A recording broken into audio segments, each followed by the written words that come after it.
Are you really not ready to start? Let's talk about it. I'm Fernanda Rodriguez, and welcome to the Adults Table. Listen, if there's someone who knows a thing or two about starting projects, that person is me, okay?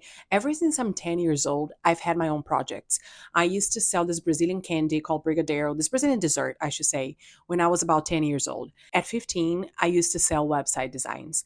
Then I had a YouTube channel, a podcast, I had a fashion brand. Now I'm starting this podcast. Anyway, I should learn more about sticking to things because starting things has never been a problem for me.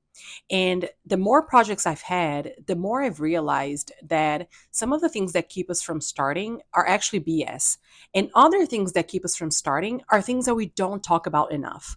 So, if you're a person who wants to start something, you have something in your mind that you're like, I would love to do this, but you always feel like something is missing and you're never really there yet, this video and this podcast is for you. There are many reasons why we decide not to start something. First and foremost, and I think this is so funny, we compare ourselves to our ideal state. We don't compare ourselves with someone who's starting, we compare ourselves to someone that has been in the game for a long time.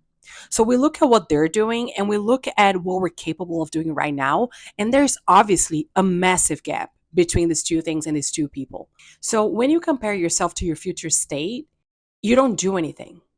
You freeze because guess what? You're not there yet. And it's completely fine to not be there yet. We have to become comfortable with starting things, with sucking at things, with being amateurs. And it's hard for us to become comfortable with that, but you have to. Otherwise, you're not going to start anything in your life ever. Number one. Number two, I think we wait for a moment in which there's going to be no risk, no fear, and no doubts. We think that being ready means not having these three things. And guess what? Let me break it to you. It's not going to happen. It's not going to happen. It's human to feel afraid of starting something new. It's human to, it's the process of things to have things going wrong in the beginning. And not only in the beginning, we have to allow ourselves to suck. We have to allow ourselves and become comfortable with being amateurs.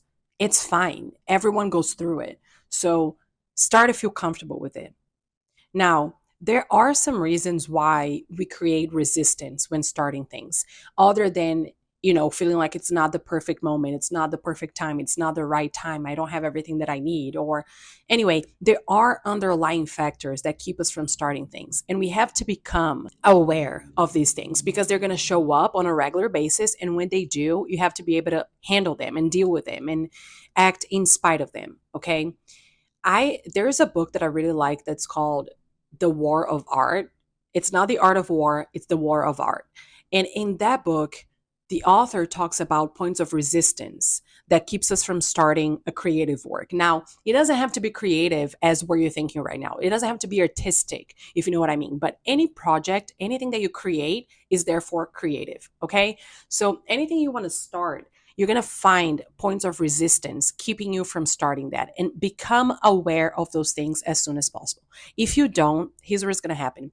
You're going to become the person that lives life in their own minds, okay? Because here's the thing about planning, and here's the thing about waiting for the perfect moment to start. You trick your brain into believing that you're actually doing something because you keep repeating to yourself and imagining that state.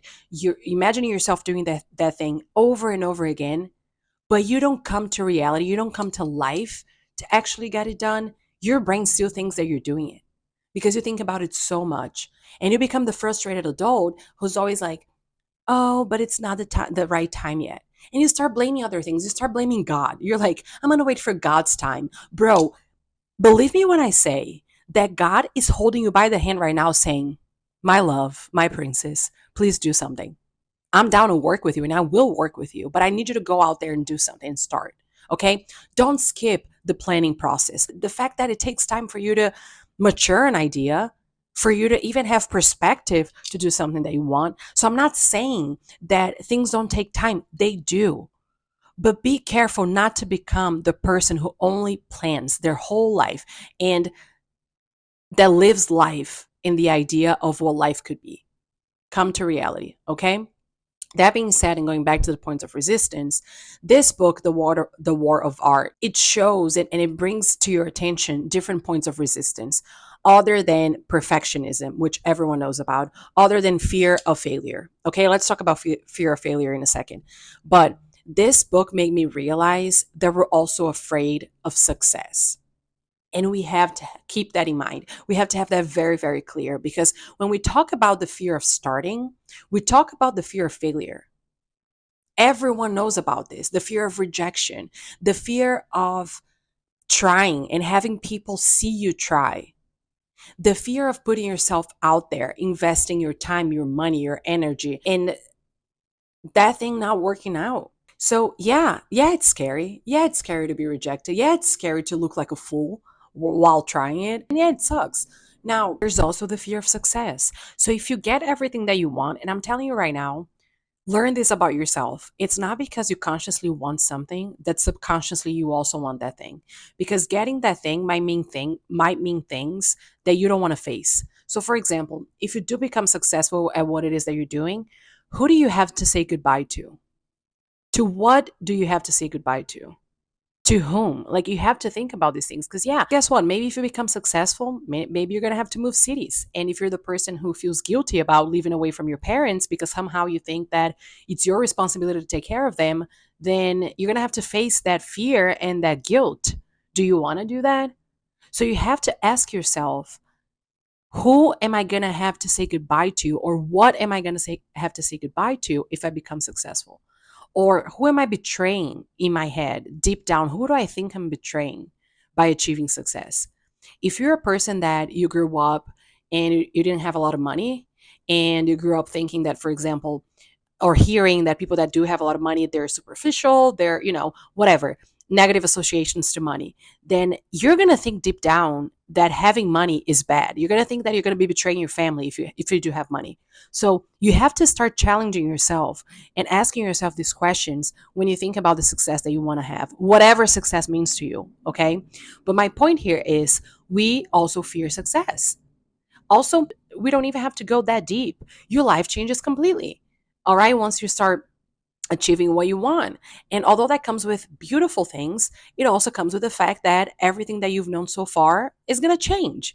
And sometimes or most times as humans, we want to be in a situation that we can predict. Even though there might be not the situation that we want for ourselves, at least it's safe.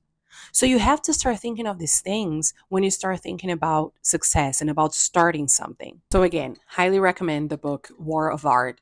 Read it. I think it's going to inspire you to start or at least be aware of things that might be keeping you from starting. And yeah, start to question yourself. Maybe you are ready to start. Maybe you're not ready for the step that you're going to have to take 10 years from now, but you're going to become ready. So also, what I would say is start to become familiar with the idea of becoming ready as you go, because there's only so much you can plan.